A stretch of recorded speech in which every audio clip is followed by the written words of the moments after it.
For a long time now, Britain's involvement in the European Union has sparked off debate.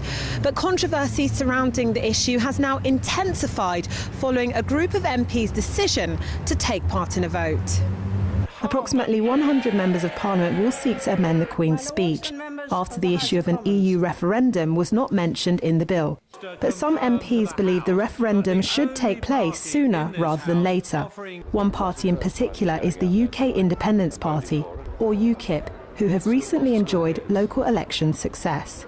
Cameron's talking about a referendum bill, which he could actually do now if he wanted to. It doesn't have to wait till 2017. He could ask Parliament now to pass a referendum bill for a referendum this year or early next year. I'd say that UKIP talk the talk, but actually, to be fair to the Prime Minister, he's actually walked the walk. He vetoed a European Union treaty. He cut the European Union budget, never happened before. And he's promised an in-out referendum if the Conservatives have a majority in Parliament. Now, that's never happened for years. The last referendum was over 30 years ago, and so he's done the right thing. What's likely to happen is the vote will fail, because there isn't a majority in favour of it in the Parliament as a whole. The Conservative Party, which David Cameron leads, is in a minority, and they cannot muster enough votes to get the proposal through. Nobody really knows what exit means at this stage.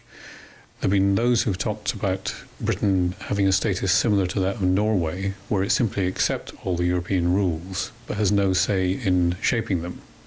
Or it could mean something far more distant, like what Ukraine or even the Russians have, which is a distant relationship with the European Union through trade only. Everyone here thinks it's right that Britain should have a strong relationship with other European countries, and that is very important. All of us support a European free trade area, and all of us support closer cooperation, but that is very different from an all-controlling European Union that interferes in every nook and cranny of our lives. And I think people in Israel would understand that, because they know all too well what it's like when people from outside bodies, particularly the United Nations and others, start interfering in the rights of sovereign states to do what they need to do. We want to be an independent, self-governing, democratic nation. You cannot be that in the European Union. The European Union is about the creation of a centralised political state, what is in effect a United States of Europe. Most of our laws now come from the European Union. I get to vote on them in the European Parliament, but not our own Westminster Parliament. They have to observe those laws or transpose them into UK law. There are some countries who'd be dismayed, to put it mildly, if Britain left, because they see Britain as being an influence in favour of globalisation, in favour of being open to the rest of the world, in favour of things like development aid, and other countries that also share these goals would regret Britain leaving. And they include countries like the Netherlands and Germany, big players in the European area.